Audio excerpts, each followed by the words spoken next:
ಎಲ್ಲರಿಗೂ ನಮಸ್ಕಾರ. ನಾನು ಡಾಕ್ಟರ್ ಅನ್ಸೂಯ ಅಂತ. ಇಲ್ಲಿ ಕ್ಯಾನ್ಸರ್ ಹಾಸ್ಪಿಟಲ್, ಮ್ಯಾಂಗ್ಳೂರ್ ಕ್ಯಾನ್ಸರ್ ಹಾಸ್ಪಿಟಲ್ಗೆ ಬಂದಿದ್ದೀನಿ.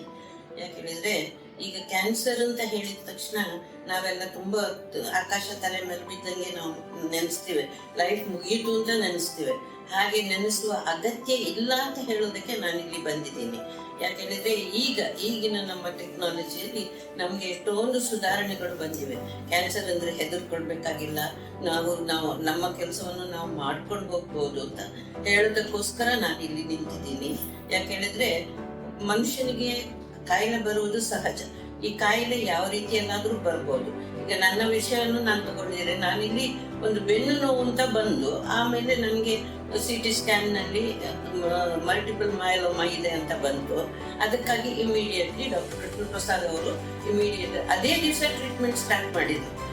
ಆದ ಕಾರಣ ನನಗೆ ನಾನು ಇರುವ ತರಗನೆ ಇದ್ದೇನೆ, ನನಗೇನು ಪ್ರಾಬ್ಲಮ್ ಇಲ್ಲ, ನನ್ನ ಕೆಲಸ ನಾನು ಮಾಡ್ಕೊಂಡು ಹೋಗ್ತೀನಿ.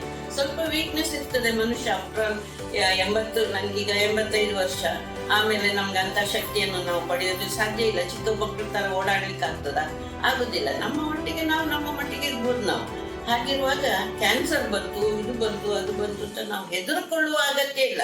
ಇಮಿಡಿಯೇಟ್ಲಿ ಯಾರಾದ್ರೂ ಸರಿ ಕ್ಯಾನ್ಸರ್ ಬಂದ್ರೆ ತಕ್ಷಣ ಡಾಕ್ಟರ್ನ ನೋಡಿ ಇಮಿಡಿಯೇಟ್ಲಿ ಟ್ರೀಟ್ಮೆಂಟ್ ತಗೊಳ್ಬೇಕು ಅಂತ ಹೇಳೋದಕ್ಕೆ ಅದನ್ನು ಮೀನಾಮೇಷ ಯಾರೂ ಎಣಿಸ್ಬೇಡಿ. ಇವತ್ತು ಬೇಡ, ನಾಳೆ ಬೇಡ ಅಂತ ನಾಚಿಕೆ ಸಂಕೋಚ ಇಟ್ಕೋಬೇಡಿ. ಪರ್ಟಿಕ್ಯುಲರ್ಲಿ ಲೇಡೀಸ್, ಈಗ ಬ್ರೆಸ್ಟ್ ಕ್ಯಾನ್ಸರ್ ಎಲ್ಲ ಇದ್ರೆ ಅವರು ನಮ್ಗೆ ತೋರಿಸ್ಲಿಕ್ಕೆ ಒಂಥರ ಸಂಕೋಚ ಪಟ್ಕೊಡ್ತಾರೆ, ನಾಚಿಕೆ ಪಟ್ಕೊಡ್ತಾರೆ. ಸೊ ದಯವಿಟ್ಟು ನನ್ನ ಸಹೋದರಿಯರೇ, ಅದನ್ನ ಯಾವುದನ್ನು ನೀವು ಮನಸ್ಸಿಗೆ ತಗೊಳ್ಳದೆ ಡಾಕ್ಟರ್ನ ಅಪ್ರೋಚ್ ಮಾಡಿ.